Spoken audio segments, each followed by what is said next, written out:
Welcome to our channel Parvati's kitchen and vlogs. వీడియోలోకి వెళ్ళే ముందు ఎవరైనా నా ఛానల్ని సబ్స్క్రైబ్ చేసుకొని వాళ్ళు ఉంటే తప్పకుండా సబ్స్క్రైబ్ చేసుకోండి. అలాగే వీడియో నచ్చితే తప్పకుండా లైక్ కూడా చేసేయండి. ఇక లేట్ చేయకుండా వీడియోలోకి వెళ్ళిపోదాం.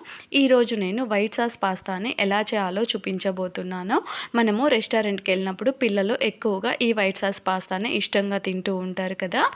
ఈ వైట్ సాస్ పాస్తాని ఇంట్లోనే ఈజీగా ఎలా చేసుకోవచ్చో చూపించేస్తాను. తప్పకుండా చూసేసి మీరు కూడా ఇలా ట్రై చేసేయండి. ఎలా చేయాలో చూసేద్దాం. దానికోసం ముందుగా స్టవ్ వెలిగించి ఒక గిన్నె తీసేసుకొని అందులోకి వాటర్ వేసుకొని మరిగించుకోవాలి. ఇవి పాస్తా ఉడికించడం కోసం అన్నమాట. తర్వాత అందులోకి ఉప్పు వేసేసుకోవాలి, కొంచెం తగినంత వేసేసుకోండి. తర్వాత ఇక్కడ నేను వీట్ పాస్తాని వేసేసుకుంటున్నాను. మైదా పాస్తా అంత హెల్త్కి మంచిది కాదు కాబట్టి వీట్ పాస్తా వేసేసుకున్నాను. మీకు ఇవి అవైలబుల్లో లేకపోతే మైదా పాస్తా అయినా వేసేసుకోవచ్చు అనమాట. తర్వాత ఇవి ఉడికించేసుకోవాలన్నమాట. ఒక 90% వరకు ఉడికిపోవాలి. ఎలా ఉడకాలో చూపించేస్తాను, ఒకసారి చూసేయండి. ఇలా బ్రేక్ అయిపోవాలన్నమాట. ఇలా ఉడికించేసుకున్నాక వీటన్నింటిని ఒక స్టెయినర్లోకి తీసేసుకోవాలి. చూసారు కదా, ఇలా అన్నింటినీ స్టెయినర్లోకి తీసేసుకొని తర్వాత ఇవి ఒకదానికొకటి అంటుకుపోకుండా చల్లని నీళ్ళని ఇలా వేసుకోవాలన్నమాట. ఒక గ్లాస్ వరకు ఇలా వేసేస్తే సరిపోతుంది. ఇంకా పక్కకు పెట్టేసుకోవాలి. తర్వాత ఒక కడాయి తీసేసుకొని అందులో కొంచెం ఆయిల్ వేసుకోవాలన్నమాట. ఇక్కడ కొంచెం ఆయిల్ ఎక్కువైంది, ఇంకొంచెం తగ్గించి వేసేసుకోండి. తర్వాత ఇలా చిన్నగా కట్ చేసి పెట్టుకున్న వెల్లుల్లిని వేసేసుకోవాలి.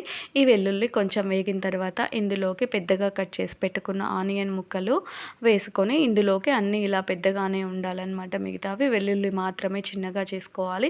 తర్వాత క్యారెట్ ముక్కలు అలాగే క్యాప్సికమ్ ముక్కలు వేసేసుకోవాలి. మీరు కావాలనుకుంటే స్వీట్ కార్న్ కూడా వేసేసుకోవచ్చు. తర్వాత ఇవి కొంచెం వేగిన తర్వాత ఉప్పు కూడా వేసేసుకోవాలి. కొంచెమే వేసుకోవాలి, ఇవి చప్పగా లేకుండా. ఇవి కంప్లీట్గా వేగనవసరం లేదనమాట. ఒక హాఫ్ వరకు వేగితే సరిపోతుంది.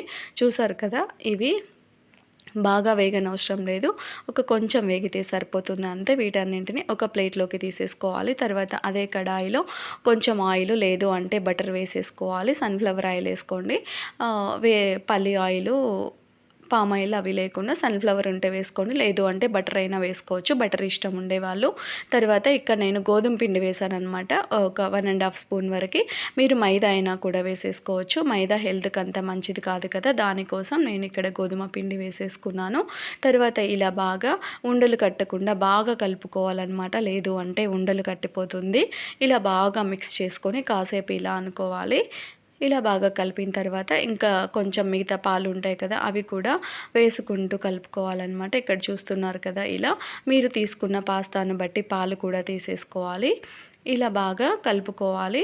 ఇలా బాగా కలుపుకొని పాలు కొంచెం తక్కువ ఉంటే ఇందులోకి కొంచెం వాటర్ కూడా యాడ్ చేసేసుకోవచ్చు. పాలు వేసుకున్న తర్వాత ఇలా చూసారు కదా, ఈ కన్సిస్టెన్సీ వచ్చే వరకు ఇలా బాగా కలుపుకుంటూ ఉండాలి. తర్వాత ఇందాక మనం వేయించి పెట్టుకున్న వెజిటబుల్స్ వేసేసుకోవాలి. తర్వాత ఇందాక ఉడికించి పెట్టుకున్న పాస్తా ఉంది కదా, అది కూడా ఇందులోకి వేసేసుకోవాలన్నమాట.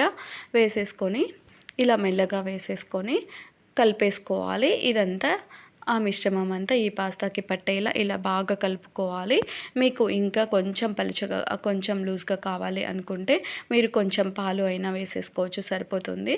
తర్వాత తగినంత సాల్ట్ వేసేసుకొని అలాగే మిరియాల పొడి కొంచెం, అలాగే చిల్లీ ఫ్లేక్స్ అనమాట, ఇవి చిల్లీ ఫ్లేక్స్ వేసేసుకొని ఒకసారి అంతా కలుపుకోండి. మెల్లగా సిమ్లో పెట్టేసి ఒకసారి బాగా కలిపేసుకోవాలి. వీటిని అయితే పిల్లలు అయితే చాలా ఇష్టంగా తింటూ ఉంటారనమాట. ఈ పాస్తాని తప్పకుండా మీ పిల్లలకి ట్రై చేసి పెట్టండి. ఇక్కడ మిక్స్డ్ హర్బ్స్ అనమాట, ఇవి లేకపోయినా స్కిప్ చేయొచ్చు. వీటిని ఒకసారి చూపించేస్తానులేండి తెలియని వాళ్ళ కోసం. తర్వాత ఇక్కడ చీజ్ స్లైస్ వేసాను అనమాట. చీజ్ గ్రేట్ చేసి వేసుకోవచ్చు. ఇలా స్లైసెస్లా ఉంటే స్లైస్ ఒకటి వేసేసుకోండి, సరిపోతుంది. ఇది కరిగేలా ఇలా బాగా ఈ చీజ్ కరిగిపోయేలా ఇలా సిమ్లో పెట్టి ఒకసారి అంతా బాగా కలుపుకోవాలి. చూసారు కదా, మీకు ఇంకా లూజ్గా కావాలనుకుంటే కొన్ని పాలు యాడ్ చేసుకోవచ్చు అంతే. మీకు ఎలా కావాలన్నా అలా చేసుకోవచ్చు. మిక్స్డ్ హర్బ్స్ ఒకసారి చూపించేస్తాను, చూసేయండి. ఇక్కడ చూసారు కదా, ఈ మిక్స్డ్ హర్బ్స్ సూపర్ మార్కెట్లో అలా దొరుకుతాయి, కావాలనుకుంటే తెచ్చుకోవచ్చు, లేకపోయినా స్కిప్ చేసేయండి, ఏం పర్లేదు. చీజ్ కూడా ఇష్టం లేని వాళ్ళు స్కిప్ చేసేయచ్చు, ఇష్టం ఉండే వాళ్ళు వేసుకోవచ్చు అనమాట. చూసారు కదా, ఈ వైట్ సాస్ పాస్తా రెడీ అయిపోయింది.